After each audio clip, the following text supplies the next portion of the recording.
The wind howled through the empty parking lot behind Miller's General Store as Sarah clutched her coat tighter around her 7-month belly. Her car had broken down 3 blocks back, and with the blizzard getting worse, she needed shelter fast. That's when she spotted what looked like a crumpled plastic bag near the dumpster. But as she got closer, the bag moved. Inside was a tiny golden retriever puppy, barely breathing, its fur crusted with ice. Sarah didn't hesitate. She scooped up the frozen little body and pressed it against her warm belly. What she didn't know was that this puppy belonged to Marcus Chen, the veterinarian who'd been searching desperately through the storm after his clinic's break-in. Sarah had sworn off trusting anyone after her ex left her pregnant and penniless, but saving this puppy would force her into the path of a man who'd lost everything in a malpractice lawsuit. Everything except his determination to save lives. With her baby due in 2 months and winter closing in, could rescuing one small life change everything? Before we jump back in, tell us where you're tuning in from, and if this story touches you, make sure you're subscribed, because tomorrow I've saved something extra special for you. The puppy's tiny heartbeat fluttered against Sarah's palm like a wounded bird. She could feel how thin he was beneath the matted golden fur, his ribs prominent even through her thick winter gloves. Snow continued to fall in thick sheets, turning the world into a white void that made it impossible to see more than a few feet ahead. "Come on, little guy," she whispered, unzipping her coat and tucking the puppy inside against her sweater. The baby kicked in response to the cold air, as if protesting this sudden addition to their shared space. "Just hang on." Sarah's breath formed white clouds as she looked around desperately for somewhere warm. Miller's General Store was dark, closed hours ago when the storm warnings became reality. Her phone had died 20 minutes after her ancient Honda gave its final wheeze, leaving her stranded in a town she barely knew with nothing but the $43 in her wallet and a puppy who might not survive the next 10 minutes. The wind picked up, driving snow horizontally across the parking lot and making her stumble. Her back ached from carrying the extra weight of pregnancy, and her feet were going numb in her worn boots. She needed to find help, not just for the puppy, but for herself and her unborn child. Through the swirling snow, she spotted a faint glow several blocks down Main Street. It looked like the only light still on in the entire town. Sarah pressed the puppy closer to her body heat and began walking, each step a small victory against the storm that seemed determined to knock her down. The puppy stirred weakly against her stomach, letting out a sound so soft it was barely audible above the wind. But it was something, a sign of life that gave Sarah the strength to keep moving forward. Her own baby responded with a gentle roll, as if trying to share warmth with their unexpected companion. As she got closer to the light, Sarah could make out a sign swaying violently in the wind, Chen Veterinary Clinic. Hope surged through her chest. A vet would know what to do, would have the equipment and knowledge to save this tiny life that had somehow found its way to her. She reached the glass door and peered through, cupping her hands against the window. Inside, she could see someone moving around frantically, pulling things from boxes and searching through drawers. The clinic looked like it had been ransacked. Equipment scattered across the floor, cabinets hanging open, papers everywhere. Sarah knocked on the door, the sound barely audible over the howling wind. The figure inside looked up, and she found herself staring at a man about her age with kind eyes and disheveled black hair. Even through the glass, she could see the exhaustion and desperation written across his features. He rushed to the door, unlocking it and pulling it open against the force of the wind. "Are you okay? What are you doing out in this storm?" "I found this puppy," Sarah said, her voice shaking from cold and emotion. "He was by the dumpster behind Miller's. I think he's dying." The man's eyes widened, and something like relief flooded his expression. "That's Scout," he breathed. "He's been missing for hours. I'm Dr. Marcus Chen. This is my clinic. Please come inside." Sarah stepped into the warmth, snow falling from her coat onto the scattered papers below. She carefully extracted the puppy from inside her jacket, and Marcus immediately took him in gentle hands, his fingers checking for vital signs with practiced efficiency. Someone broke in tonight, Marcus explained as he carried Scout to an examination table. They were looking for drugs, I think. Scout must have gotten out during the chaos. His voice cracked slightly. I thought I'd lost him forever. Sarah watched as this stranger worked to save the tiny life she'd rescued, and something deep in her chest began to thaw. The warmth of her small apartment enveloped Maya like a gentle embrace. As she stumbled through the door, the rescued puppy pressed against her chest beneath her coat. Snow melted from her boots, creating small puddles on the hardwood floor she'd normally fret about. But right now nothing mattered except the fragile life in her arms. Under the soft glow of her living room lamp, she finally got her first clear look at what she'd saved. The puppy was tinier than she'd realized, no bigger than her palm, with matted golden fur and eyes that hadn't yet opened. Its breathing was shallow but steady, each tiny rise and fall of its chest a small victory against the storm that had nearly claimed it. "Okay, little one," Maya whispered, her voice trembling with exhaustion and adrenaline. "Let's get you warm." She'd never owned a pet before. David had been allergic, and even after he left, the idea of caring for another living being had seemed impossible when she could barely manage herself. But as she gathered soft towels from the linen closet, she found herself moving with surprising confidence. Maternal instincts she didn't know she possessed taking over. The puppy whimpered softly as she wrapped it in the warm towels, and Maya's heart clenched. She settled into her favorite armchair, the one spot in the apartment that still felt like home rather than a reminder of everything that had fallen apart, and cradled the small bundle in her lap. "I know, baby," she murmured, gently stroking the puppy's head with one finger. "You're scared. I understand." Her phone buzzed on the side table. 3 missed calls from her sister Lauren, probably checking on her again. Maya had stopped answering most calls lately, tired of the well-meaning but suffocating concern, the careful way everyone spoke to her now, as if she might shatter at any moment. Maybe she might have before tonight. But something about this tiny creature depending on her had shifted something fundamental inside her chest. The puppy's breathing seemed to be getting stronger. Maya reached for her laptop, balancing it awkwardly while keeping the towel-wrapped bundle secure.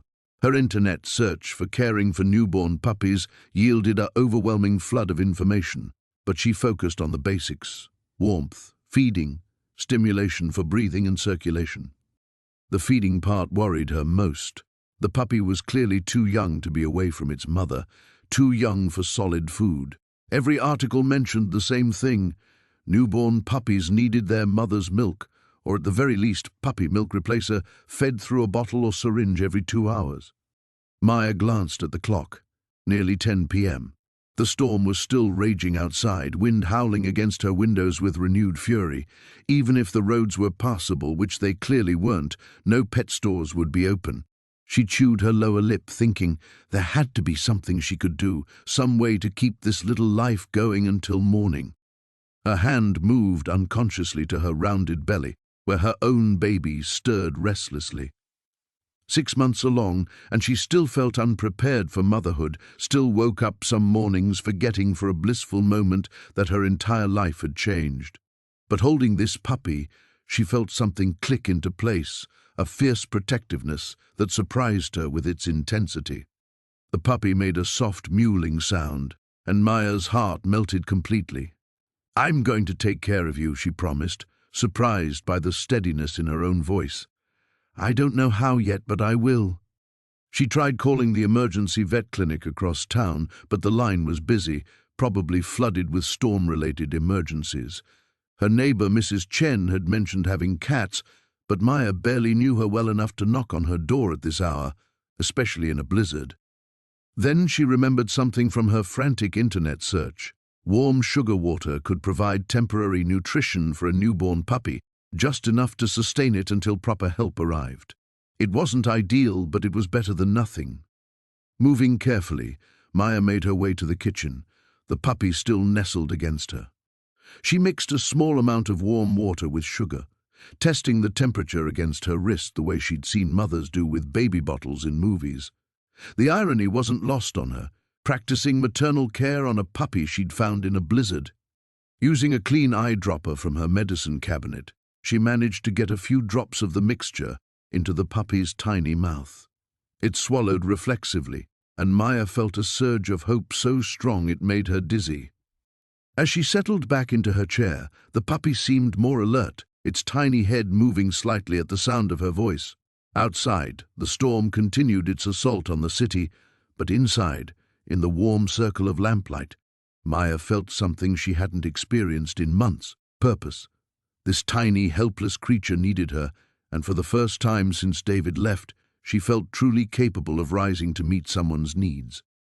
The warmth of her small apartment enveloped them both as Elena kicked the door shut behind her, snow tumbling from her boots onto the worn welcome mat. The puppy hung limply in her arms, its breathing so shallow she had to press her ear close to its tiny chest to hear the faint heartbeat. Steam rose from their snow-covered forms as the temperature difference hit them. "Okay, little one," she whispered, her voice trembling with exhaustion and determination. "We're going to figure this out." Elena had never owned a pet. Growing up in foster care meant moving too frequently for attachments, and her recent years had been consumed with just surviving, working double shifts at the diner, scraping together rent money, and now preparing for a baby she wasn't sure she was ready for. But looking down at this fragile creature, she felt something fierce awaken in her chest. She cleared the coffee table with one sweep of her arm, sending bills and magazines cascading to the floor. Gently, she laid the puppy on the soft throw blanket her neighbor Mrs. Chen had knitted for the baby. The contrast was stark, the pristine yellow yarn against the puppy's matted, dirty fur. Her hands shook as she Googled hypothermic puppy emergency care on her cracked phone screen. The baby kicked as if responding to her elevated heart rate, and she placed one hand on her belly while scrolling with the other. "Body heat," she read aloud. "Gradual warming, no direct heat." Elena grabbed every towel she owned from the linen closet, creating a nest around the puppy. She cranked the thermostat up as high as her budget would allow for one night. The puppy's eyes remained closed, but she could see the rapid flutter of its eyelids, as if it were trapped in a dream. "Are you a boy or a girl?" she murmured, gently examining the puppy. "A girl. Of course you are. Just like us girls, tough enough to survive anything." The puppy's fur was a muddy mixture of what might have been golden and white, impossible to tell under the grime and ice crystals. Elena dampened a washcloth with warm water and began the delicate process of cleaning around the puppy's eyes and nose. With each gentle stroke, more of the little creature's true coloring emerged. As she worked, Elena found herself talking, something she rarely did in the solitude of her apartment. "I don't know what I'm doing with you any more than I know what I'm doing with this baby. Isn't that funny? Here I am, about to be responsible for a whole human being, and I'm terrified of keeping one tiny puppy alive." The puppy's breathing seemed to be getting stronger, more regular. Elena took this as encouragement. "The thing is," she continued, warming another cloth, "I've been alone for so long. I forgot what it felt like to have someone need me. Really need me, not just for taking their breakfast order or covering their shift." She cleaned the puppy's paws, discovering that they were larger than expected. This wasn't going to be a small dog when fully grown. Ice had formed between the tiny toes, and Elena worked patiently to remove it, thinking about the irony of their situation. Both of them were lost, both struggling to survive, both completely dependent on chance and the kindness of strangers. The apartment settled into a peaceful quiet, broken only by the wind still howling outside and the occasional rumble of the old radiator. Elena arranged herself on the couch next to the coffee table, close enough to monitor the puppy while giving her aching back some relief. The baby seemed to have settled too, as if responding to the calmer environment. Around midnight, just as Elena was dozing off, she heard it, a tiny whimper. Her eyes flew open to see the puppy attempting to lift its head. The little black nose twitched, and for the first time, Elena saw a flash of dark, intelligent eyes. "Hey there, sweetheart," Elena whispered, carefully extending her finger toward the puppy's nose. The tiniest pink tongue emerged and licked her fingertip. "You're going to make it, aren't you?" The puppy's tail, barely visible under all the fur, gave the faintest wag. Elena felt tears spring to her eyes. When was the last time she had cried from joy instead of frustration or fear? When was the last time something this pure had happened in her life? "Tomorrow we'll get you checked out properly," she promised. "Figure out if you belong to someone, get you some real food. But tonight, we've got each other." As if understanding, the puppy nestled deeper into the yellow blanket and closed its eyes. Elena kept vigil, one hand resting on her belly, watching the steady rise and fall of the puppy's breathing. Outside, the blizzard continued its assault on the city, but inside the small apartment, two survivors had found each other. Neither Elena nor the puppy knew that this moment of connection was about to change both their lives in ways neither could imagine. The veterinary clinic's waiting room felt like a sanctuary after the brutal cold outside. Sarah sat hunched forward in the plastic chair, the carrier balanced on her knees, watching the puppy's shallow breathing through the mesh door. Her wet boots had left puddles on the linoleum floor, and her hair still dripped melted snow onto her shoulders. "Sarah Chen?" A tall woman in scrubs appeared at the reception desk, clipboard in hand. "Dr. Martinez will see you now." The examination room smelled of antiseptic and cedar chips.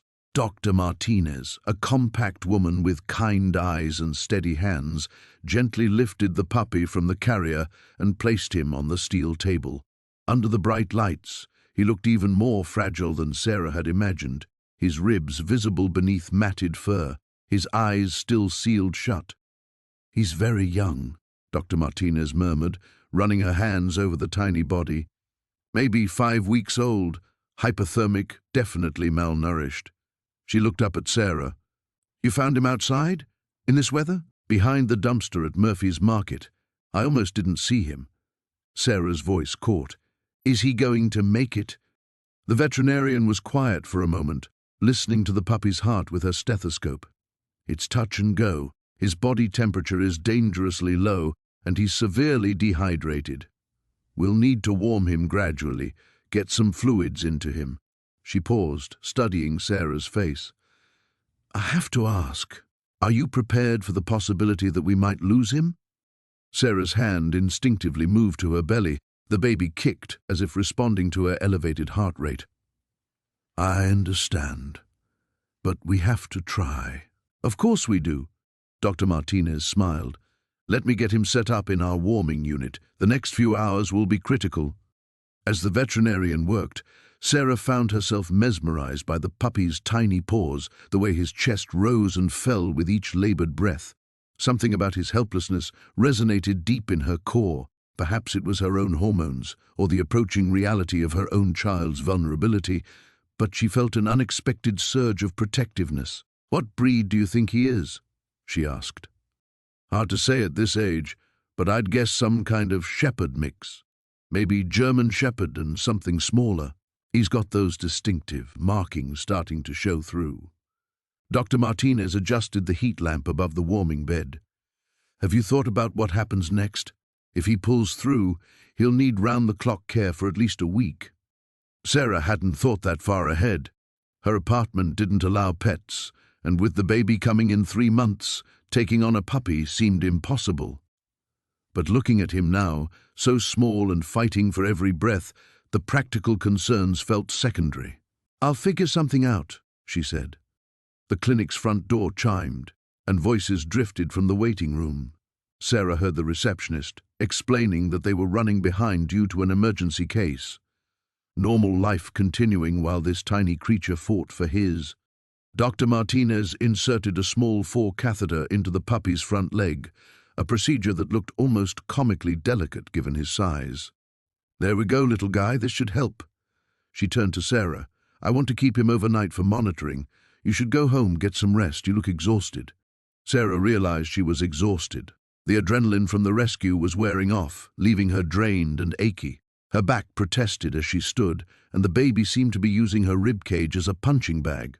"Will someone stay with him?" "Our overnight technician will check on him every hour. He won't be alone." Dr. Martinez walked her toward the door. "I'll call you first thing in the morning with an update. Try not to worry too much." Outside, the snow had finally stopped falling, but the wind still cut through Sarah's jacket like ice. The parking lot was a maze of plowed snow and treacherous patches of black ice. She picked her way carefully to her car, grateful that the engine turned over on the first try. Driving home through the empty streets, Sarah caught herself thinking about names. If the puppy survived, he would need a name, something strong, hopeful, maybe Scout or Bear. The thought surprised her. She was already assuming she would keep him, despite all the logical reasons why she couldn't. Her apartment felt too quiet when she finally made it inside. She heated a can of soup and sat at her small kitchen table, staring out at the snow-covered fire escape.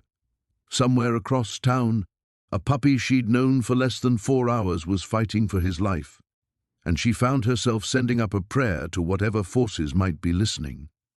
The baby kicked again, and Sarah placed both hands on her belly. "What do you think?" she whispered. "Should we keep him?"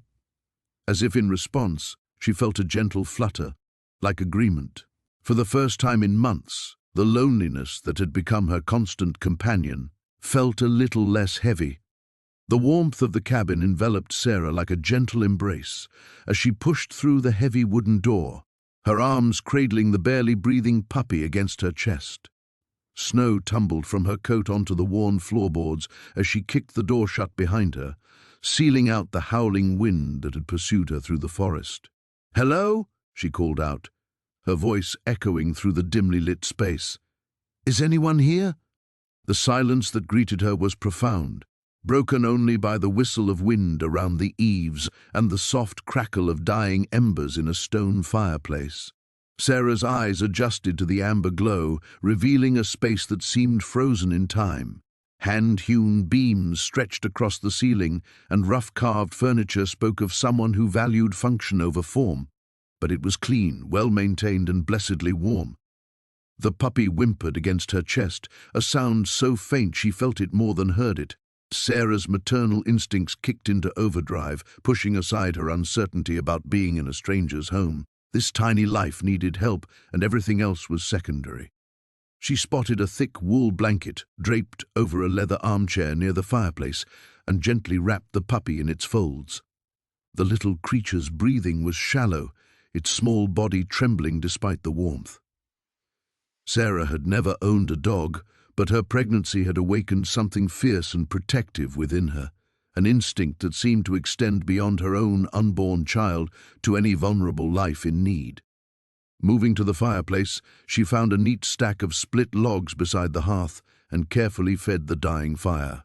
Sparks danced upward as the flames caught, casting dancing shadows across the cabin's rustic interior. The increased warmth was immediate and welcome, and Sarah positioned herself cross-legged on a thick rug before the fire, the bundled puppy cradled in her lap. "Come on, little one," she whispered, gently stroking the tiny head with one finger. "Stay with me." The puppy's fur was matted and dirty, but beneath the grime she could see it would be a beautiful golden color when clean. Its eyes remained closed, and she couldn't tell if it was sleeping or simply too weak to wake. Sarah found herself humming a lullaby she remembered from her own childhood, the same melody she'd been practicing for her baby during long, lonely evenings in her apartment. As the cabin grew warmer, Sarah became more aware of her surroundings. The space was surprisingly well appointed for something so remote. Books lined shelves carved into the log walls, their spines worn from use. A guitar leaned against one corner, and she could see a small but well-organized kitchen area beyond an archway. Most intriguingly, the walls were decorated with photographs, stunning black and white images of wildlife and landscapes that spoke of both technical skill and artistic vision. She was studying a particularly striking photograph of a wolf pack when she heard it, the distant rumble of an engine cutting through the storm. Her heart rate quickened. The cabin's owner was returning, and she was about to become an intruder with a dying animal in her arms. The engine sound grew closer, then cut out entirely. Sarah heard a door slam, followed by heavy footsteps on what must be a covered porch. She clutched the puppy closer, her mind racing through possible explanations for her presence. Would they understand?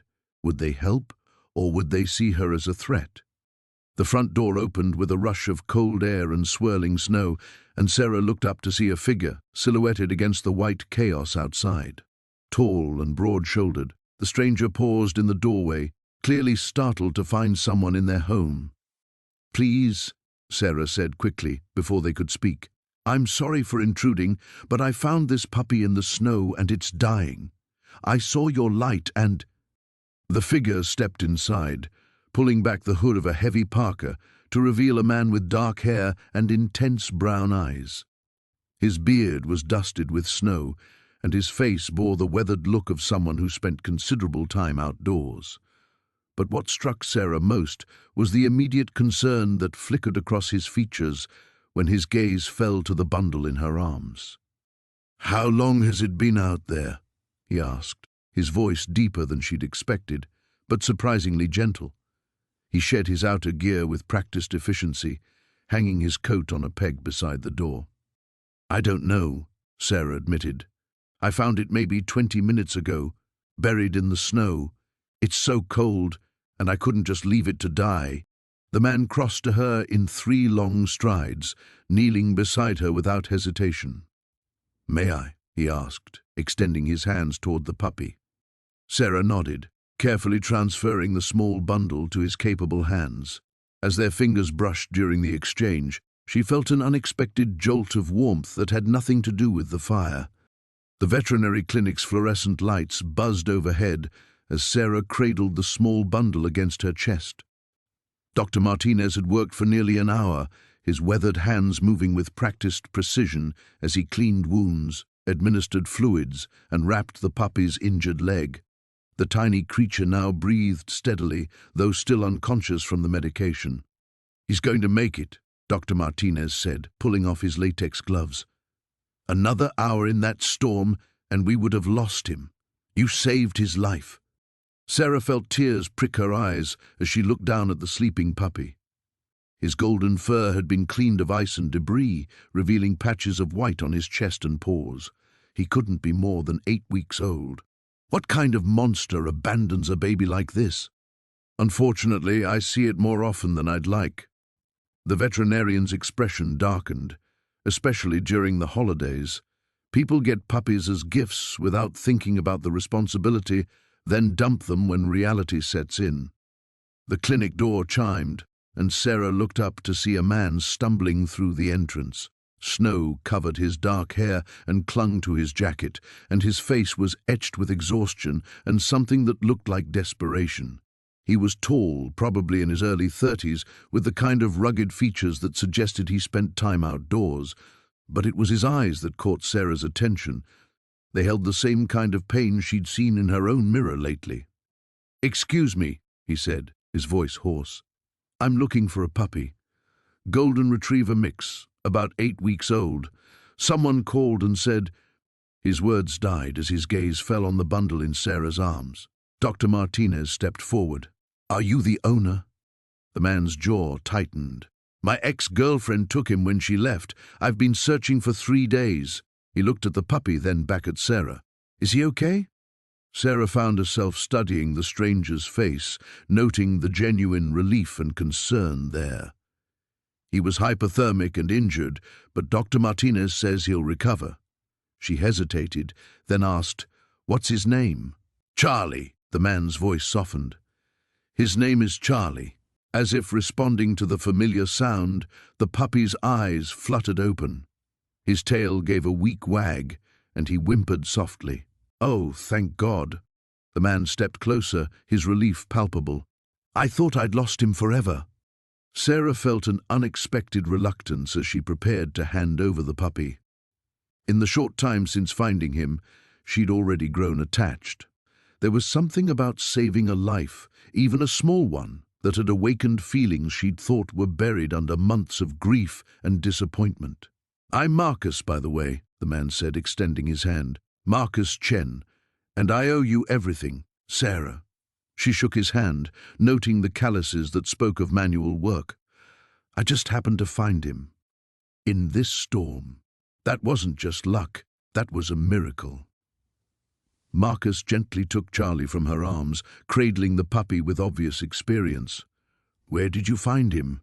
Sarah described the location, watching as Marcus's expression grew increasingly grim. "That's miles from where I live," he said. "She must have just thrown him out of her car." His voice cracked slightly. "Charlie was supposed to be mine. I'd been waiting months for him from a breeder upstate. But when Jessica left, she took him out of spite." Dr. Martinez cleared his throat. "I'll need to keep him overnight for observation. You can pick him up tomorrow morning." Marcus nodded, but his attention remained focused on Sarah. "You're shivering," he observed, "and you're soaked through. How long were you out in that storm?" Sarah suddenly became aware of her wet clothes clinging to her skin, of the way her hands trembled, not just from cold, but from the emotional roller coaster of the evening. "I was walking home from work when I heard him crying." "Walking? In this weather?" Marcus looked alarmed. "Where's your car?" "I don't have one," Sarah admitted, feeling self-conscious. "I usually take the bus, but they stopped running because of the storm." "Jesus." Marcus ran a hand through his damp hair. "You could have died out there. You saved Charlie and nearly killed yourself doing it."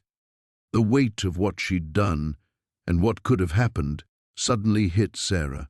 She sank into one of the clinic's plastic chairs, her legs feeling unsteady. The baby chose that moment to shift in her belly, reminding her that she hadn't just risked her own life tonight. "Hey!" Marcus knelt beside her chair, his voice gentle. "Are you okay? You look pale." Sarah pressed a hand to her stomach, feeling the familiar flutter of movement beneath her palm. She looked up at this stranger who'd appeared like an answer to a prayer she hadn't known she was saying, and made a decision that would change everything. "I'm pregnant," she said quietly, "and I think I need help." The veterinary clinic's fluorescent lights hummed overhead as Sarah cradled the sleeping puppy against her chest. Dr. Martinez had worked on the tiny creature for what felt like hours, administering 4 fluids, warming treatments, and antibiotics. Now, wrapped in soft blankets with a feeding tube carefully positioned, the puppy's breathing had finally steadied into a gentle rhythm. "She's a fighter," Dr. Martinez said, washing his hands at the small sink. "Just like her rescuer, I imagine." Sarah felt heat rise in her cheeks. "I'm not really. I was just walking and found her, in a blizzard, while 8 months pregnant." His dark eyes held a knowing glint. "That takes courage." The puppy stirred in her arms, and Sarah felt an unexpected surge of protectiveness. When was the last time she'd felt needed like this? When was the last time something had depended entirely on her care and attention? "What happens now?" she asked.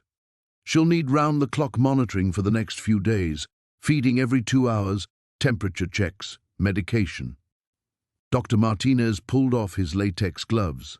"The animal shelter is completely full, and honestly, they don't have the resources for this level of intensive care." Sarah's heart sank. After everything they'd been through, after the puppy had fought so hard to survive, would she end up? "But," Dr. Martinez continued, "if someone were willing to foster her temporarily, I could provide all the supplies and medical support needed." The offer hung in the air between them. Sarah knew she should say no immediately. Her life was already complicated enough. She was alone, pregnant, barely keeping her head above water financially. The last thing she needed was another responsibility. The puppy made a tiny sound, almost like a sigh, and nestled deeper into the blankets. Sarah felt something shift in her chest, a warmth spreading through her that had nothing to do with the clinic's heating system. "What would I need to do?" Dr. Martinez's face broke into a smile. "Let me get you everything ready." 20 minutes later, Sarah found herself walking back through the snow-covered streets with a bag full of puppy supplies and the tiny animal tucked securely inside her coat. The storm had finally begun to ease, though thick flakes still drifted down like feathers from the grey sky. Her small apartment had never felt so quiet. Sarah cleared space on her kitchen counter for the feeding supplies and medication, then arranged a makeshift bed using towels and a heating pad in the corner of her living room. The puppy barely stirred during the transfer, exhausted from her ordeal. As Sarah settled into her armchair to watch over her new charge, her phone buzzed. A text from her sister. "How are you holding up? Still worried about you." Sarah stared at the message for a long moment. How was she holding up? This morning she'd been consumed by loneliness and uncertainty about the future. Now she found herself responsible for a life even more fragile than the one growing inside her. She typed back, "Something unexpected happened today. I'll call you tomorrow." The next few hours passed in a blur of careful monitoring. Every sound the puppy made sent Sarah's pulse racing. Was she breathing normally? Was she warm enough? When it came time for the first feeding, Sarah's hands trembled as she prepared the formula exactly as Dr. Martinez had shown her. The puppy took the feeding tube reluctantly at first, then seemed to understand that nourishment was coming. Watching her tiny throat work to swallow, Sarah felt tears prick at her eyes. Such a small act, but it meant everything. The difference between life and death. "There you go, little one," Sarah whispered. "We're going to figure this out together." As if responding to her voice, the puppy's dark eyes fluttered open for the first time since they'd arrived at the clinic. They were deep brown, almost black, and filled with a trust that made Sarah's breath catch. In those eyes, she saw something she'd almost forgotten existed: hope. The baby inside her gave a strong kick, as if responding to the emotional moment. Sarah placed one hand on her belly and kept the other gently stroking the puppy's soft fur. "Looks like it's going to be an interesting few weeks," she murmured to both of them. Outside, the wind had died down completely, and through her window, Sarah could see the first stars beginning to appear through the breaking clouds. The storm that had brought them together was finally passing, but she had the strangest feeling that this was only the beginning of something much larger. She thought about Dr. Martinez's words. Courage. Maybe he was right. Maybe walking into that storm hadn't been reckless or desperate. Maybe it had been exactly what she needed to do to find her way to this moment, this quiet evening with snow falling softly outside and 2 heartbeats keeping time with her own. The puppy sighed contentedly and closed her eyes again, trusting completely in Sarah's care. For the first time in months, Sarah felt truly peaceful. The warmth of Marcus's cabin enveloped Sarah like a gentle embrace as she cradled the puppy against her chest. Through the frosted windows, the blizzard continued its relentless assault, but inside, a fragile peace had settled over the small space. The fire crackled softly in the stone hearth, casting dancing shadows across the rough-hewn walls lined with books and what appeared to be medical journals. Marcus moved with quiet efficiency, gathering supplies from a wooden cabinet. His hands, she noticed, were steady and sure, the hands of someone accustomed to healing. When he knelt beside her chair, his presence brought an unexpected sense of safety that she hadn't felt in months. "Let me take a look," he said gently, extending his hands toward the puppy. Sarah hesitated for just a moment before transferring the tiny bundle. The puppy's breathing had grown slightly stronger during their trek to the cabin, but it remained worryingly shallow. Marcus examined the small form with the same careful attention she imagined he'd once given his human patients. "Severe hypothermia and malnutrition," he murmured, his fingers probing gently. "But you found him in time. A few more hours and—" He didn't finish the sentence, but Sarah understood. As Marcus worked, preparing a makeshift incubator from towels and a heating pad, Sarah found herself studying his face. Deep lines etched the corners of his eyes, and there was something profound in their depths, a weariness that spoke of losses she couldn't begin to imagine. Yet his touch remained infinitely gentle as he positioned the puppy in the warm nest he'd created. "You're a doctor," she said. It wasn't a question. Marcus paused in his ministrations, his jaw tightening almost imperceptibly. I was a doctor." The weight of those words hung in the air between them. Sarah recognized the tone, the same hollow quality her voice had carried when people asked about James.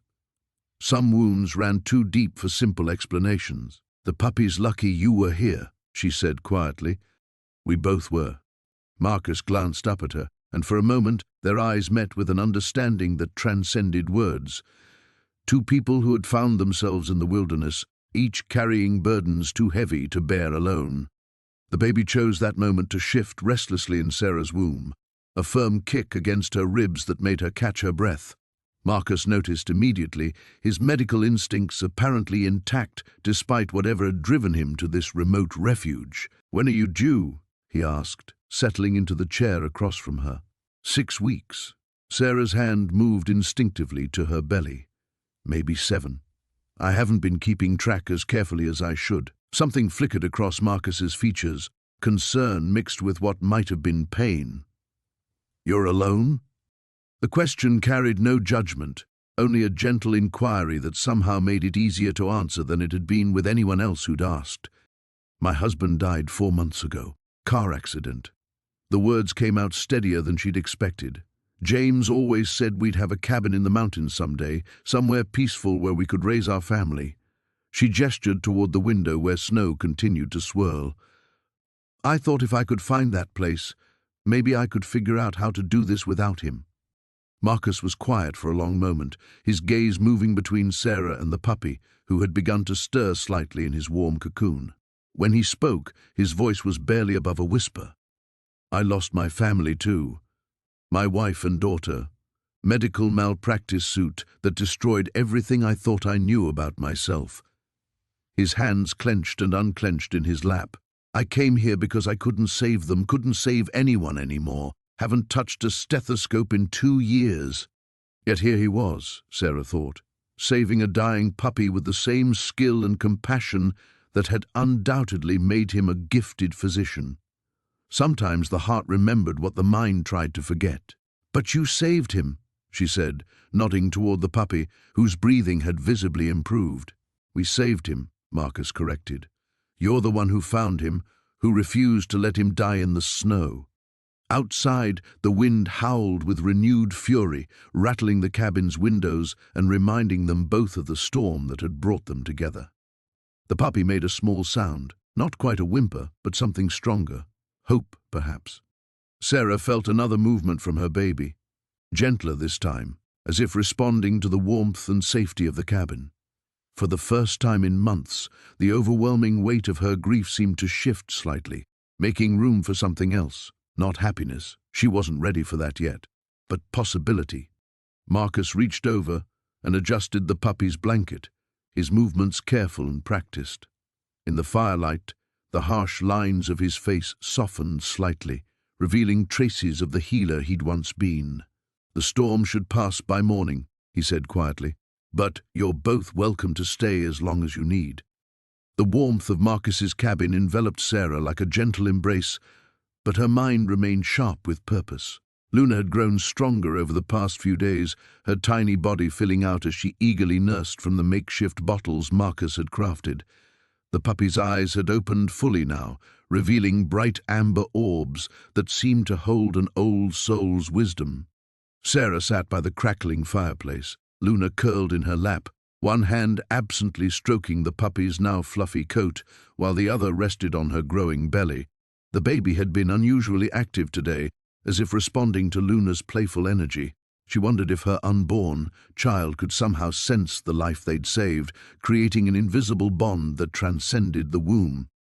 "She's getting too big for that shoebox," Marcus observed, settling into the chair across from her with 2 steaming mugs of herbal tea.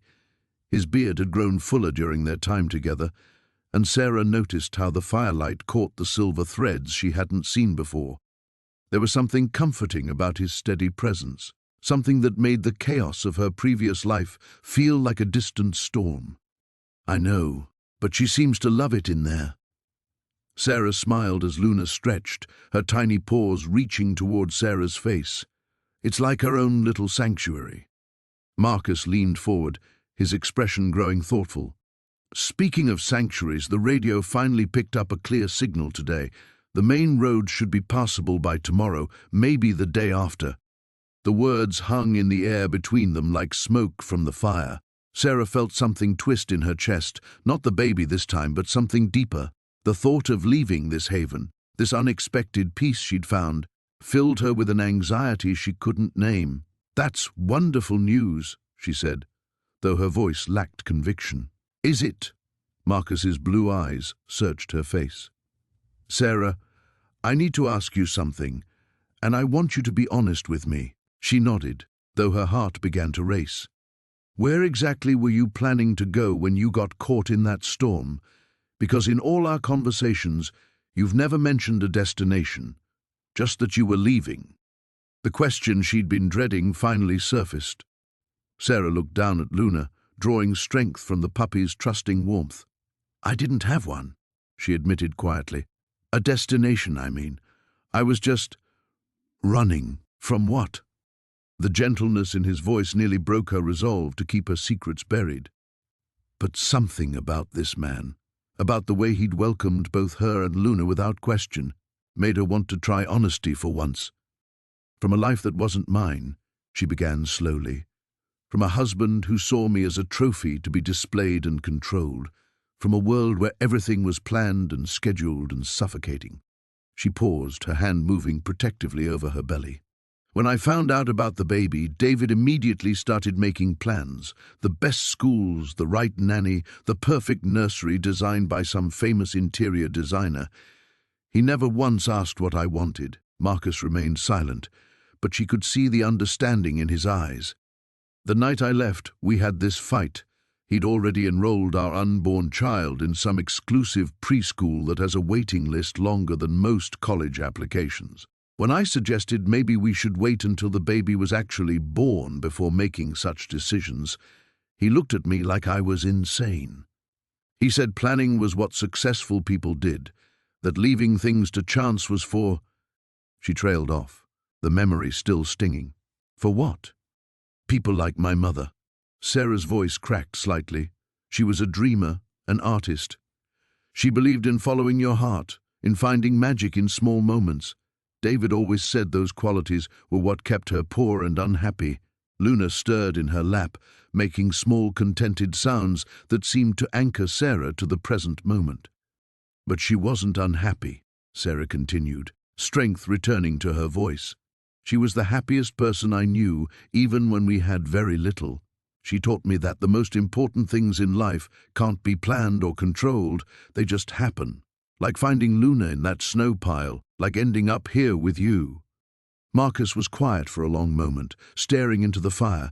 When he finally spoke, his voice was thick with emotion. "My wife used to say something similar, that life's greatest gifts often come disguised as problems we didn't want to solve. She sounds wise." She was. He looked up at Sarah, and she saw something new in his expression, a door opening that had been closed for a long time. "She would have loved watching you save this little one. Elena always said that how someone treats helpless creatures tells you everything you need to know about their heart." Outside, the wind had finally stilled completely, leaving behind a silence so profound it felt sacred. Sarah realized that for the first time in years, she wasn't planning her next move. She was simply present, in this moment, with these unexpected companions who had somehow become her anchor in the storm. The morning light filtered through the frosted windows of Marcus's cabin, casting dancing shadows across the wooden floors. Sarah stirred beneath the heavy quilt, her hand instinctively moving to her rounded belly as consciousness slowly returned. The events of the previous night felt like fragments of a vivid dream. The blizzard, the dying puppy, Marcus appearing like some guardian angel in the storm. She could hear movement in the kitchen, the gentle clatter of dishes, and the soft whisper of footsteps, trying not to wake her. The scent of coffee and something warm and comforting drifted toward her, making her stomach growl with unexpected hunger. It had been weeks since she'd felt genuinely hungry, rather than simply forcing herself to eat for the baby's sake. "You're awake." Marcus's voice came from the doorway, warm and careful. He held a steaming mug between his hands, his dark hair tousled from sleep. "How are you feeling?" Sarah pushed herself up against the pillows, suddenly aware of how intimate this moment was, waking up in a stranger's bed, even though nothing had happened beyond desperate shelter from the storm. Better, much better, actually. She glanced around the small room. "Where's—" "Scout's right here." Marcus stepped aside to reveal a makeshift bed near the window where the golden puppy lay curled up, breathing steadily. A small four-bag hung from an improvised stand, the tube carefully taped to his tiny leg. He had a good night, took some water around 3 in the morning. The relief that washed over Sarah was so intense it brought tears to her eyes. She'd been afraid to ask, afraid to hope. "Scout?" Marcus's cheeks reddened slightly. "I had to call him something. He's been scouting his way back to life all night." He moved closer, offering her the mug. "Chamomile tea. Good for, well, for expectant mothers." Their fingers brushed as she accepted the warm cup, and Sarah felt that same electric current from the night before. In the morning light she could see Marcus more clearly, the laugh lines around his green eyes, the small scar along his jaw, the way he moved with quiet confidence through his space. He was perhaps 10 years older than her 28, with the kind of weathered handsomeness that spoke of a life lived outdoors. "You're a veterinarian," she said, not really a question. The medical supplies, his knowledge of hypothermia treatment, the way he'd handled Scout with such gentle expertise. Am. It's complicated. Marcus settled into the chair beside the bed, keeping a respectful distance. "I had a practice in Denver. Big clinic, fancy equipment, wealthy clients with their purebred show dogs." His voice carried a note of bitterness. "After my wife died, I couldn't stand the pretense anymore. The small problems that felt enormous to people who'd never faced real loss." Sarah set down her tea, studying his profile. "So you came here. Bought this place with the insurance money. I thought I wanted to be alone." He glanced at her, then at Scout. "Funny how the universe has other plans." The puppy stirred, making a small sound that had both of them moving toward his makeshift bed. Sarah lowered herself carefully to the floor beside Scout, her pregnant belly making the movement awkward. Marcus knelt beside her, his presence solid and reassuring. "Hey there, little fighter," Sarah whispered, gently stroking the puppy's head. Scout's eyes fluttered open, unfocused but alert. His tail gave the faintest wag. "That's the first time he's done that," Marcus said softly. "He knows you saved him." "We saved him," Sarah corrected, looking up to find Marcus watching her with an expression she couldn't quite read. "I never could have, without your knowledge, your supplies. You were the one who saw him in that storm. You were the one who couldn't walk away." Marcus's voice was gentle. "That takes a special kind of heart." Sarah felt heat rise in her cheeks. When was the last time someone had spoken to her like this? David certainly never had, even in their best moments. "I'm nothing special, just stubborn, maybe." "Tell me about the baby's father." The words came out quietly, and Marcus immediately looked like he regretted asking. "I'm sorry, that's not my—" "No, it's okay." Sarah surprised herself by wanting to answer. "David left when I told him I was pregnant. Said he wasn't ready for that kind of responsibility." She laughed, but there was no humor in it. "Apparently neither was I, according to him. But you kept the baby anyway." "Her. It's a girl." Sarah's hand moved to her belly again. "And yes, I kept her. Maybe it was stubborn, maybe it was naive, but I couldn't give up on her before I even met her." Marcus was quiet for a moment, his attention seemingly focused on adjusting Scout's fore. "What will you do now, after the storm passes?" The question hung in the air between them, loaded with possibilities neither quite dared to voice. Outside, the wind had died down, and Sarah could hear the steady drip of snow beginning to melt from the eaves. The storm had passed, leaving behind a crystalline world that sparkled under the weak morning sun. Sarah stood at the kitchen window, cradling a steaming mug of cocoa while watching Marcus build what appeared to be the most architecturally ambitious snowman she'd ever seen. Scout bounded around him in circles, occasionally stealing a stick designated for the snowman's arms. "He's been out there for 2 hours," she murmured, one hand resting on her rounded belly where the baby had been unusually active since dawn. "The dog or Marcus?" Elena asked, joining her at the window with her own mug. "Both, actually." Sarah smiled as Marcus called out to Scout, who had discovered something fascinating beneath a snow-laden pine tree. "I keep thinking I should pinch myself. 3 days ago, I was convinced I was going to die alone in that storm."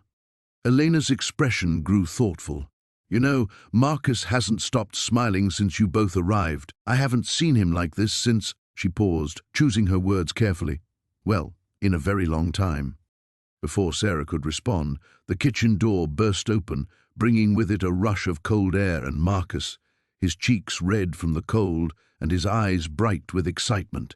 "You have to come see this," he said, slightly out of breath. "Both of you. Scout found something incredible." Sarah raised an eyebrow. "Please tell me it's not a frozen rodent. I'm still recovering from yesterday's gift of that unfortunate squirrel." "Better," Marcus grinned, helping her into her coat despite her protests that she could manage. "Much better." They followed him outside, their boots crunching through snow that came up past Sarah's ankles. Scout was waiting by the pine tree, tail wagging furiously, his nose pointed toward something hidden in the lower branches. "Look," Marcus said softly, crouching down and carefully parting the snow-heavy boughs. Sarah gasped. Nestled in a natural shelter formed by the tree's lowest branches was a deer, a doe, lying peacefully with her newborn fawn curled against her side. Both animals watched them with large, alert eyes, but showed no sign of fear. "The storm must have driven them here," Marcus whispered. "They've been using this spot as shelter. See how the snow formed a natural windbreak?" The fawn, impossibly tiny and still spotted despite being born in winter, struggled to stand on spindly legs. Its mother nuzzled it gently, encouraging its efforts. "A winter baby," Sarah breathed, her hand instinctively moving to her own belly. "That's so rare, isn't it?" "Nearly impossible," Elena confirmed quietly. "I've never seen anything like it in all my years here." They stood in reverent silence, watching as the fawn finally managed to stand, wobbling but determined. Scout sat perfectly still, as if he understood the sacred nature of what they were witnessing. "Life finds a way," Marcus said softly, his eyes meeting Sarah's. "Even when the odds seem impossible, even when everything appears lost, life finds a way to surprise us." Sarah felt tears prick at her eyes, though she couldn't say if they were from the cold air or the overwhelming emotion of the moment. The parallel wasn't lost on her. Here was another mother, another baby born into uncertain circumstances, yet somehow thriving against all odds.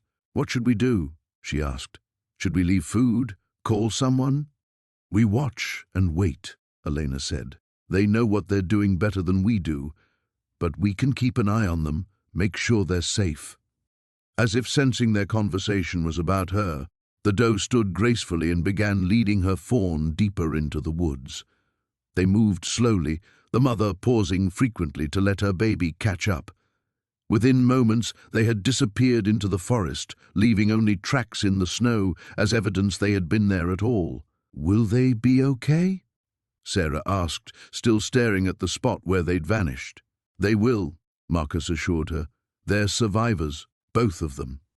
As they walked back toward the house, Sarah found herself thinking about survival, about the unexpected gifts that could emerge from the darkest moments. A week ago, her biggest worry had been whether she could handle single motherhood. Now, surrounded by new friends and having witnessed the miracle of new life thriving against impossible odds, those fears seemed smaller somehow. "Marcus," she said, catching his arm as they reached the porch steps. "Thank you. For everything. For taking us in, for showing us this, for—" She gestured helplessly, unable to find words for everything she wanted to express. He covered her gloved hand with his own. "Thank you for reminding me what hope looks like." Scout barked once, as if in agreement, before bounding up the steps and waiting impatiently by the door. Inside, warmth and breakfast awaited, but the magic of the morning lingered around them like the promise of spring hidden beneath winter's surface. The veterinary clinic's fluorescent lights hummed overhead as Sarah cradled the sleeping puppy against her chest. 3 days had passed since that harrowing night in the blizzard, and the tiny golden retriever had transformed from a barely breathing scrap of fur into a wiggling bundle of energy. Dr. Martinez had declared him officially out of danger that morning, though he'd need careful monitoring for another week. "You saved his life," Marcus said softly, settling into the chair beside her in the clinic's recovery room. He'd barely left her side since she'd collapsed in his cabin, insisting on driving her to every appointment, bringing her meals, and somehow knowing exactly when she needed space and when she needed company. Sarah traced a finger along the puppy's velvet ear, marveling at how something so small could have changed everything. "We saved his life," she corrected. "I couldn't have done it without your cabin, your warmth, your—" "My questionable coffee?" Marcus interrupted with a grin that made her heart skip in a way that had nothing to do with pregnancy hormones. She laughed despite herself. "Your coffee is terrible, but everything else—" She paused, studying his face, the gentle brown eyes that seemed to see straight through her defenses, the stubble that made him look ruggedly handsome even after 3 sleepless nights, the way his hands moved with such careful tenderness whenever he touched the puppy. "Everything else is pretty wonderful." The baby kicked sharply, as if protesting being left out of the conversation. Sarah gasped, her hand flying to her belly, and Marcus was instantly alert. "What's wrong? Should I call Dr. Rodriguez? The hospital?" No, the baby's just being active." She caught his hand and placed it over the spot where tiny feet were drumming against her ribs. "Feel that?" Marcus went very still, his palm warm against her side through the thin fabric of her sweater. When the next kick came, his eyes widened in wonder. Wow, that's really a person in there." "Sometimes I still can't believe it," Sarah admitted. "After David left, after everything fell apart, I thought I'd be doing this alone. I was terrified I wasn't strong enough." "Are you kidding?" Marcus's voice was fierce with conviction. "You walked miles through a blizzard to save a dying puppy. You performed emergency resuscitation in a stranger's cabin without any medical training. You're the strongest person I've ever met." The puppy stirred in Sarah's arms, yawning to reveal a tiny pink tongue before settling back to sleep. She'd been dreading this conversation, but she couldn't put it off any longer. "Marcus, I need to ask you something, and I need you to be completely honest with me." Something in her tone made him straighten, his hand still resting protectively over her belly. "Okay, us, what we've been building these past few days, is it real, or is it just proximity and adrenaline and gratitude? Because I can't—" She took a shaky breath. "I can't survive being abandoned again. Not now, not when I'm about to have a baby and I'm already so vulnerable." Marcus was quiet for a long moment, his thumb tracing gentle circles over her sweater. When he finally spoke, his voice was steady and sure. 3 months ago, I came to that cabin to get away from everything.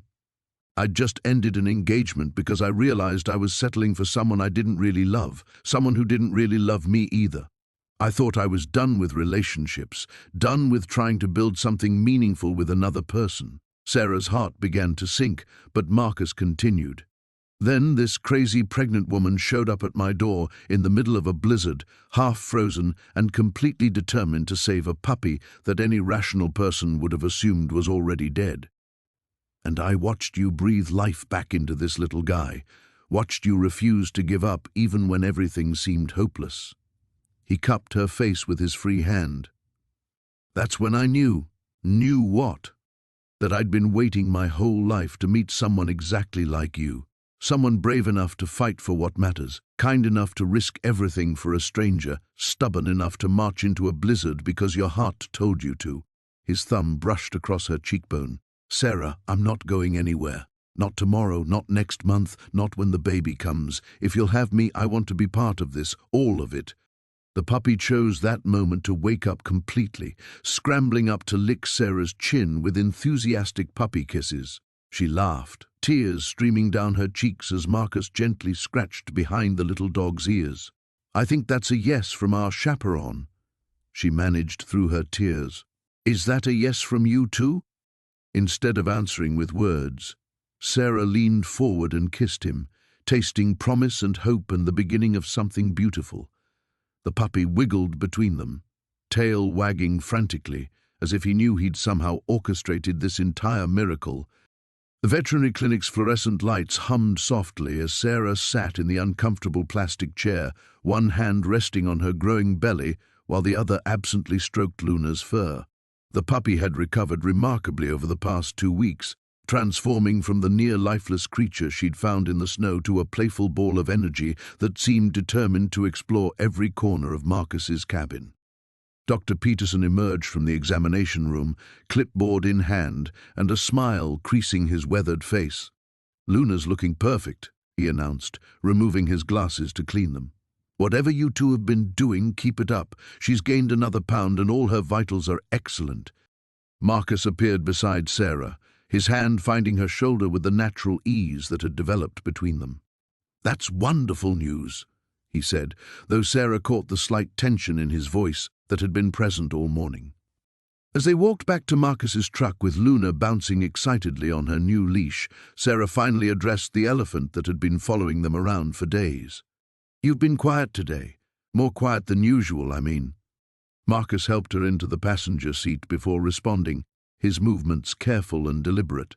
"I got a call yesterday," he said finally, starting the engine but not immediately putting it in drive. "From the wildlife preserve in Montana. The position I applied 4 months ago, before the blizzard, before—" he gestured between them. "They want me to come for an interview next week." Sarah's heart performed an uncomfortable flip, though she tried to keep her expression neutral. "That's good news, isn't it? You said it was your dream job." "It was. Is." Marcus pulled out of the parking lot, his knuckles white on the steering wheel. "Managing a 1,000-acre preserve, working with endangered species rehabilitation, everything I've worked toward for years." The truck fell silent except for Luna's contented panting from her carrier in the back seat. Sarah watched the familiar landscape roll by, the same roads she and Marcus had traveled countless times over the past weeks, visiting Dr. Peterson, picking up supplies, simply driving to talk. When had this small mountain community started feeling like home? "How long would you be gone?" she asked, though something in her chest already knew the answer. "The position is permanent, if they offer it to me." Marcus turned onto the winding road that led to his cabin. Their cabin. Sarah had started thinking of it, though she'd never said so aloud. "Sarah, I need you to know that when I applied for this job, I was different. I thought my life was going one direction, and now you found 2 strays who've complicated everything," Sarah said, with a lightness she didn't feel. Marcus pulled into the driveway and turned to face her fully. "You haven't complicated anything. You've made everything make sense in a way it never did before." The honesty in his voice nearly undid her. Over the past weeks, they'd grown closer than Sarah had ever been with anyone, including David. Marcus knew her morning routine, how she liked her tea, the way she unconsciously hummed while folding laundry. He'd assembled the crib they'd bought together, painted the nursery a soft yellow that caught the mountain sunlight perfectly, and never once made her feel like her pregnancy was an inconvenience or obstacle. "You have to go," she said firmly, though the words felt like swallowing glass. "You can't give up your dreams because of us." "What if my dreams have changed?" Marcus asked quietly. Before Sarah could respond, Luna began barking excitedly from the back seat, having spotted a squirrel near the cabin's front porch. The moment of intense connection broke as they both turned to calm the puppy, but the weight of unspoken words hung heavy between them. Later that evening, as Sarah watched Marcus play with Luna in the living room they'd unconsciously arranged together, his books mingling with hers, her knitting basket beside his favorite reading chair, she felt the familiar flutter of the baby moving. The child seemed to respond to Marcus's laugh, kicking gently against Sarah's ribs as if recognizing a voice that had become part of their daily symphony. Marcus caught her watching and smiled, the expression soft and unguarded. "Penny for your thoughts?" Sarah wanted to tell him that her thoughts were worth far more than a penny, that they involved a future she'd never dared imagine, where the three of them, soon to be four, could build something permanent and beautiful in this mountain sanctuary. She wanted to say that the idea of him leaving felt like losing a piece of herself she'd only just discovered. Instead, she smiled back and said, "Just thinking about how much Luna's grown."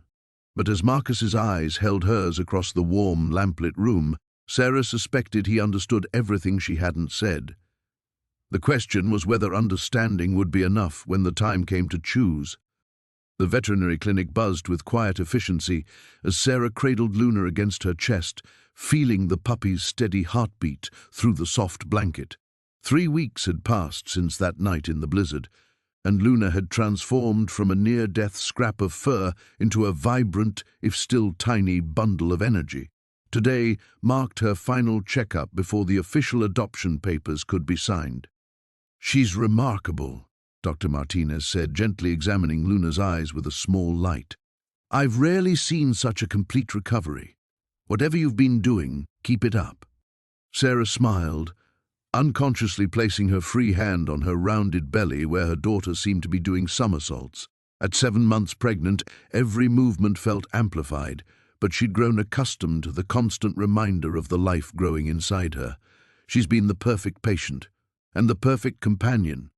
Marcus stood beside them, his presence now as natural as breathing. Over the past weeks, their lives had intertwined in ways Sarah never could have imagined that desperate night when she'd first knocked on his door. What had begun as emergency veterinary care had evolved into daily check-ins, shared meals, and quiet evenings where Luna played between them while they talked about everything and nothing. "The leg has healed beautifully," Dr. Martinez continued, watching as Luna squirmed in Sarah's arms, eager to explore. "No lasting damage from the frostbite, and her weight is exactly where it should be. She's going to be a small dog, probably 8 to 10 pounds fully grown, but she's perfectly healthy." Marcus reached over to scratch behind Luna's ears, his fingers briefly brushing against Sarah's hand.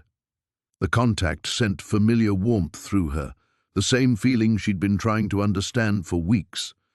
"What about activity levels?" "She's been pretty energetic lately."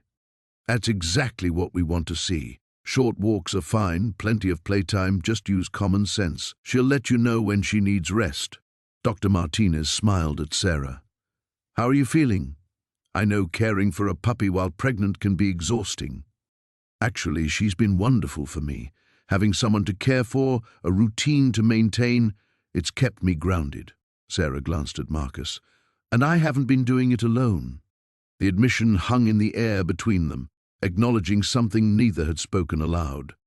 Marcus had become more than Luna's veterinarian, more than a helpful neighbor. He'd become essential to her days, a constant she'd grown to depend on in ways that both thrilled and terrified her. After completing the paperwork and scheduling Luna's next vaccination appointment, they walked slowly back to Marcus's truck. The late afternoon sun cast long shadows across the snow-covered parking lot, and Sarah pulled her coat tighter around herself and Luna. "So, it's official," Marcus said, opening the passenger door for her. "You're a dog owner." "We're dog owners," Sarah corrected without thinking, then immediately felt heat rise in her cheeks. They hadn't defined whatever was happening between them, hadn't put labels on the way he'd seamlessly integrated into her life, or how she'd found herself looking forward to his arrival each day. Marcus paused, his hand still on the door handle, studying her face. "Sarah, we should probably talk about—" "I know," she interrupted softly. "We should. About all of it." The drive back to his house, which had become their house in all but name over the past week, passed in comfortable silence. Luna dozed in Sarah's lap while she watched the familiar landscape roll by. The small town that had felt so foreign and intimidating during the blizzard now felt like home in a way her expensive apartment in the city never had. Marcus parked in his driveway, but neither of them moved to get out immediately. The weight of unspoken feelings filled the cab of the truck. 3 weeks of growing attachment and deepening connection that had caught them both off guard. "When I found Luna that night," Sarah said quietly, "I thought I was just trying to save her life.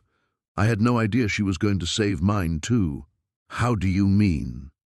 Sarah turned to face him, Luna still sleeping peacefully in her arms. "I was running away. From everything. From the baby's father, from my job, from expectations and disappointment and fear. I thought I needed to do everything alone, that depending on anyone else was a weakness." Marcus reached across the space between them, his fingers finding hers. "And now? Now I think maybe the strongest thing you can do is let yourself be part of something bigger. Let yourself be part of a family." She looked down at Luna, then back at Marcus. "I think maybe that's what we've been building here, without even realizing it." The puppy stirred in her arms, opening sleepy eyes and yawning, completely trusting and content. Just like Sarah was learning to be. The veterinary clinic buzzed with quiet efficiency as Maya cradled the tiny puppy against her chest, feeling the steady rhythm of his breathing through the soft blanket Dr. Chen had provided. 3 days had passed since that terrifying night in the emergency room, and the little golden retriever mix had transformed from a near-death shadow into a wiggling bundle of curiosity and appetite. "He's gained almost a full pound," Dr. Chen announced, checking her clipboard with obvious satisfaction. "His temperature is normal, and those antibiotics cleared up the respiratory infection completely. I have to say, Maya, what you did out there in that storm, it's nothing short of miraculous." Maya felt the familiar flutter in her abdomen as her baby shifted, as if responding to the praise. At 7 months pregnant, every movement felt more pronounced, more real. She'd started thinking of these moments as conversations between her unborn child and the world they were preparing to enter together. "What happens now?" she asked, though part of her already dreaded the answer. "Well, we'll need to contact animal control about finding him a permanent home. He'll need someone who can handle a young, energetic puppy. Golden Retriever mixes are wonderful dogs, but they require a lot of attention and training." The puppy chose that moment to nuzzle deeper into Maya's sweater, making a contented sound that vibrated against her ribs. She closed her eyes, remembering the weight of him that night in the snow, how fragile and still he'd been. Now he was warm and alive and trusting, looking up at her with dark eyes that seemed to hold entire galaxies of gratitude. "Dr. Chen," she said slowly, what if I wanted to keep him?" The veterinarian's eyebrows rose. "Maya, that's a wonderful impulse, but you're about to have a baby. Puppies are essentially toddlers with teeth and no sense of consequences. Are you sure you've thought this through?" Before Maya could respond, the clinic door chimed and Marcus walked in, carrying 2 steaming coffee cups and wearing the expression he'd perfected over the past few days, part concern, part amazement, and something else she was still learning to recognize as deep, unwavering affection. "How's our patient today?" he asked, settling into the chair beside Maya. Without thinking, she leaned into his warmth, marveling at how natural the gesture had become. "Perfect bill of health," Dr. Chen reported. "And Maya was just telling me she might want to adopt him." Marcus nearly choked on his coffee. "Seriously?" "I know it sounds crazy," Maya said quickly. "I know I'm about to have a baby, and I know puppies are work, but Marcus, look at him. How can I just hand him over to strangers after everything we've been through?"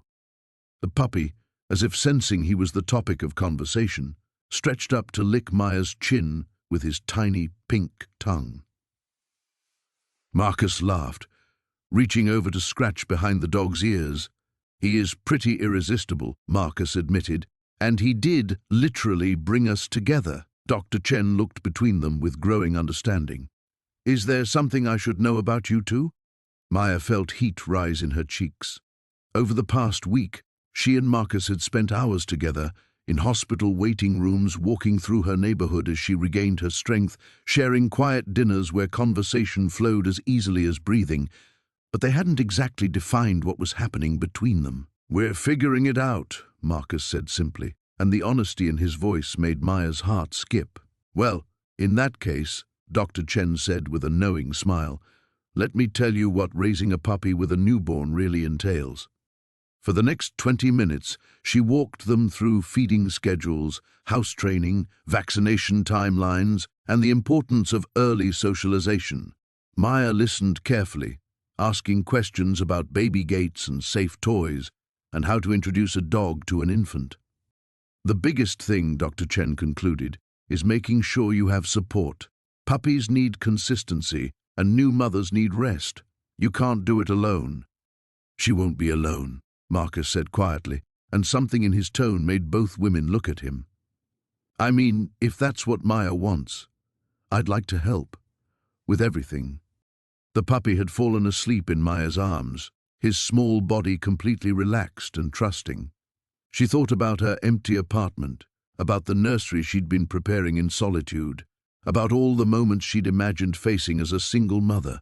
Then she looked at Marcus, seeing the same question in his eyes that had been growing in her own heart. I think, she said carefully, that sounds perfect. Dr. Chen cleared her throat diplomatically.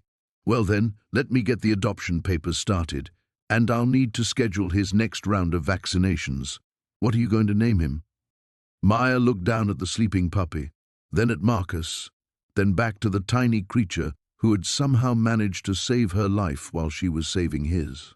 Chance, she said without hesitation. His name is Chance. The morning sun painted the snow-covered landscape in shades of gold and pink as Emma stood at the window of the cabin, watching Marcus load supplies into his truck. 3 weeks had passed since the blizzard that changed everything, and today he was finally returning to his life in the city. The puppy, now a ball of energy they'd named Hope, pressed against her legs, sensing the melancholy that had settled over the house. You don't have to go, she said softly as Marcus approached with his duffel bag slung over his shoulder. He paused in the doorway, his dark eyes searching her face. My practice, Emma. I have patients depending on me, a lease on my apartment that's bleeding money. I can't just abandon everything. She nodded, understanding but still feeling the sharp ache of impending loss. These weeks together had been unlike anything she'd ever experienced. They'd fallen into an easy rhythm, Marcus chopping wood and maintaining the generator while she cooked, and they both cared for Hope. In the evenings, they'd sit by the fire, talking about books, dreams, and the kind of life they each wanted to build. What about us? The question slipped out before she could stop it, vulnerable and raw. Marcus set down his bag and crossed to her, his hands cupping her face gently. There is an us, Emma. These weeks, they've been the happiest of my life. But I need to tie up loose ends, figure out how to make this work. And if you can't, her voice barely rose above a whisper, then I'll have to live with the consequences. His thumb brushed across her cheek. But I'm not giving up on this, on us. I just need time to do it right. Emma leaned into his touch, memorizing the warmth of his palms against her skin. The baby kicked, as if sensing the tension, and Marcus's hands moved instinctively to her rounded belly. At 7 months, she was unmistakably pregnant now, her body changing daily in ways that both amazed and terrified her. Promise me something, she said, covering his hands with her own. Promise you won't try to rescue me from a distance. Don't send money or hire people to check on me. If you're going to be part of this, be part of it, all of it. A smile tugged at the corner of his mouth. Even the sleepless nights and diaper changes? Especially those. He kissed her then, soft and lingering, a kiss that tasted of promises and possibility. Hope barked at their feet, tail wagging furiously, and they broke apart laughing. Take care of each other, Marcus said, scratching behind Hope's ears. The puppy had grown considerably but still bore the scars of her rough start, a slight limp in her back leg and patches where her fur grew unevenly. Yet her spirit remained unbroken, a daily reminder that survival was possible, even after the worst storms. Emma walked him to the truck, Hope bounding through the snow beside them. The roads had been cleared days ago, but she'd been grateful for the excuse to keep him longer, to pretend that this bubble of happiness could last indefinitely. I'll call tonight, he promised, climbing into the driver's seat. Don't make promises you can't keep. Emma, his voice was firm. I'll call tonight. She stepped back as the engine roared to life, wrapping her arms around herself against the cold. The truck pulled away slowly, crunching through the snow, and she stood watching until it disappeared around the bend in the mountain road. Hope whimpered and pressed against her legs, and Emma picked up the growing puppy with effort, burying her face in the soft fur. "It's just us again, girl. Think we can handle it?" The silence of the mountains felt different now, not peaceful but empty. She'd grown accustomed to the sound of Marcus's voice, his laughter, the quiet conversations that stretched late into the night. The cabin, which had felt like a sanctuary with him in it, now seemed too large and too quiet. She spent the day keeping busy, organizing the nursery, responding to emails from her editor about her overdue manuscript, and playing with Hope in the snow. But as evening approached, the loneliness crept in like the mountain cold, seeping through the cracks despite her best efforts to keep it at bay. At exactly 8 o'clock, the phone rang. "How are you holding up?" Marcus's voice was warm and familiar, cutting through her melancholy like sunlight through clouds. "Better now," she admitted, settling into the chair by the fireplace. "How was the drive?" "Long. Gave me too much time to think." "About what?" "About how quiet my apartment feels. About how I keep looking for Hope to come running when I open the door. About how empty my bed seems without you in it." Emma closed her eyes, letting his words wash over her. "Marcus, I love you, Emma. I should have said it before I left, but I was scared. I'm still scared, but I love you anyway." The warmth of Marcus's cabin enveloped Sarah like a gentle embrace as she settled deeper into the worn leather armchair, Snowball curled contentedly in her lap. The puppy had grown remarkably in the 3 weeks since that fateful night in the blizzard, his white fur now thick and lustrous, his eyes bright with mischief and intelligence. Outside, another winter storm painted the windows with frost, but inside, the crackling fire cast dancing shadows across walls lined with Marcus's wildlife photography. "Your blood pressure is excellent," Marcus said, folding his stethoscope with practiced efficiency. "And the baby's heartbeat is strong and steady." His fingers lingered gently on her rounded belly as he listened once more, his touch sending familiar warmth through her chest. "Everything sounds perfect." Sarah smiled, placing her hand over his.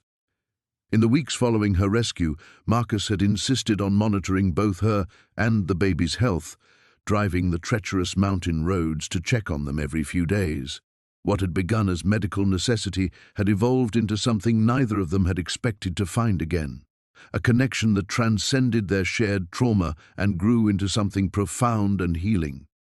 "I still can't believe how much Snowball has grown," she murmured, scratching behind the puppy's ears. "When I found him, I wasn't even sure he'd survive the night." Marcus settled beside her on the couch's arm, his presence steady and reassuring. "You saved his life. Both of your lives, really. If you hadn't stopped for him, you might have kept walking in the wrong direction." "Funny how that works," Sarah said softly. "I thought I was rescuing him, but maybe he was rescuing me." The fire popped and sparked, filling the comfortable silence between them. Through their conversations over the past weeks, Sarah had learned about Marcus' wife, Elena, who had died in a climbing accident 5 years earlier. He'd retreated to these mountains afterward, surrounding himself with solitude and the wild creatures he photographed. Like Sarah, he'd been running from pain, choosing isolation over the risk of loving and losing again. "I've been thinking," Marcus said, his voice careful but determined, "about what happens when the baby comes." Sarah's heart quickened. They'd danced around this topic for days now, both aware that her due date was approaching and that the roads would soon become impassable for the remainder of winter. The nearest hospital was 40 miles away, and even Marcus's medical training had limits. "I know I need to get back to town soon," she said quietly. "Maybe stay there until after the birth." "That's not what I meant." Marcus slid down onto the couch beside her, turning to face her fully. "Sarah, these past weeks with you, with both of you," he added, glancing at her belly, "have reminded me what it feels like to be alive again. Not just surviving, but actually living." Snowball stretched and yawned, then padded over to his favorite spot by the fire, leaving Sarah suddenly aware of how close Marcus was sitting. how his eyes held a depth of feeling that made her breath catch. "When Elena died, I thought that was it for me," he continued. "I thought I'd used up my chance at happiness. But then you stumbled into my life, literally, and everything changed." Sarah felt tears pricking her eyes, emotion overwhelming her already heightened hormonal state. "Marcus, I love you," he said simply, the words falling between them like stones dropped into still water, creating ripples that spread outward. "I love your strength, your compassion, the way you saved a dying puppy in the middle of a blizzard because you couldn't stand the thought of leaving him behind. I love how you've made this place feel like a home again, instead of just a hiding spot." A tear rolled down Sarah's cheek as she absorbed his words. The baby shifted inside her, as if responding to the emotional intensity in the room. "I know your life is complicated," Marcus continued, reaching out to gently wipe away her tear. "I know you have a whole world waiting for you beyond these mountains, but I had to tell you how I feel before you disappear from my life." Sarah caught his hand in hers, holding it against her cheek. "I love you too," she whispered, the admission feeling both terrifying and completely right. "I never expected to feel this way again, especially not now, not with everything so uncertain." Marcus's face lit up with hope and wonder, as if he'd been holding his breath for weeks and could finally exhale. "So what do we do now?" Outside, the wind howled with increasing fury, rattling the windows and reminding them both that nature still held sway over their choices. But inside, surrounded by warmth and newfound love, Sarah felt a peace she hadn't experienced in months. "Now," she said, feeling the baby kick strongly, as if in agreement, "we figure out how to build a life together." The morning sun streamed through the hospital window as Sarah cradled her newborn daughter, Emma, while Max slept peacefully in a basket beside her bed. The puppy had grown strong and healthy over the past month, becoming an inseparable part of their small family. David sat in the chair next to her, his hand gently stroking Emma's tiny fingers. "She has your eyes," he whispered, his voice filled with wonder. Sarah smiled, remembering that terrifying night in the blizzard that had brought them all together. "And your stubborn streak, I'm sure." A soft knock interrupted their quiet moment. Dr. Martinez entered with a warm smile, followed by a nurse carrying discharge papers. "How are we feeling today?" Dr. Martinez asked, checking Sarah's chart. "Ready to go home," Sarah replied, though the word home carried new meaning now. David had insisted she and the baby stay with him until they found their footing, but what had started as a temporary arrangement felt increasingly permanent with each passing day. "Everything looks perfect," the doctor confirmed. "Both you and Emma are cleared to leave whenever you're ready." As the medical staff left, David turned to Sarah with an expression she'd come to recognize. He was working up the courage to say something important. "Sarah, I've been thinking," he began, then paused as Max stirred and stretched in his basket.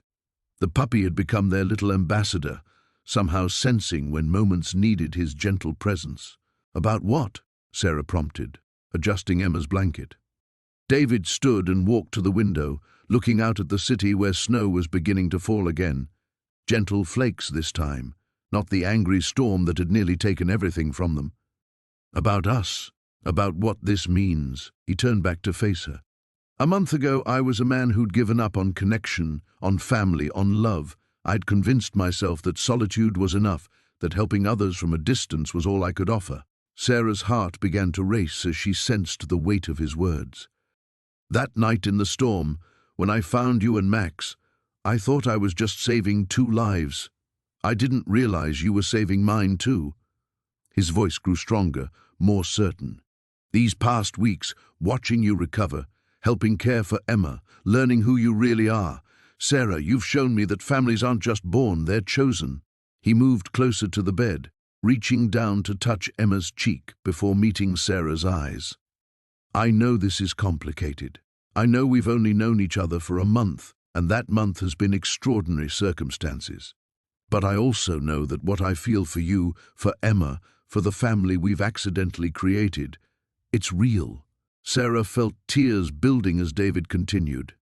I'm not asking you to marry me tomorrow or to make any promises you're not ready for. I'm just asking you to consider staying, not just until you find your footing, but because you want to build something with me. Because this, he gestured to encompass the three of them and Max, this feels like home. Sarah looked down at Emma, then at Max, who had woken and was watching them with his intelligent brown eyes, as if he understood the gravity of the moment. She thought about the path that had led her here, the desperation, the storm, the moment of choosing to save a dying puppy that had somehow saved her instead. You know, she said softly, a month ago, I thought my life was ending. I was alone, scared, running toward an uncertain future with nothing but hope keeping me going. David's expression grew anxious, but Sarah continued. I never imagined that the worst night of my life would lead to the best thing that ever happened to me. Not just Emma, but you. The way you care for us, the way you've opened your heart when you thought it was closed forever. She reached up and took his hand. Yes, she whispered. Yes? David's voice cracked slightly. Yes, I want to stay. Yes, I want to build something with you. Yes, I believe in this family we've created. She smiled through her tears. Max brought us together, didn't you, boy? The puppy's tail began wagging as if in agreement, and Emma stirred in her arms, making soft baby sounds that seemed to seal their declaration. David leaned down and kissed Sarah gently, then pressed his lips to Emma's forehead. So we're really doing this? He asked. We're really doing this, Sarah confirmed.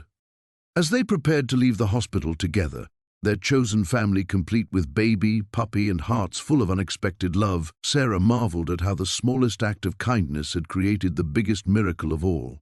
Sometimes salvation came disguised as something broken, something others might discard as worthless.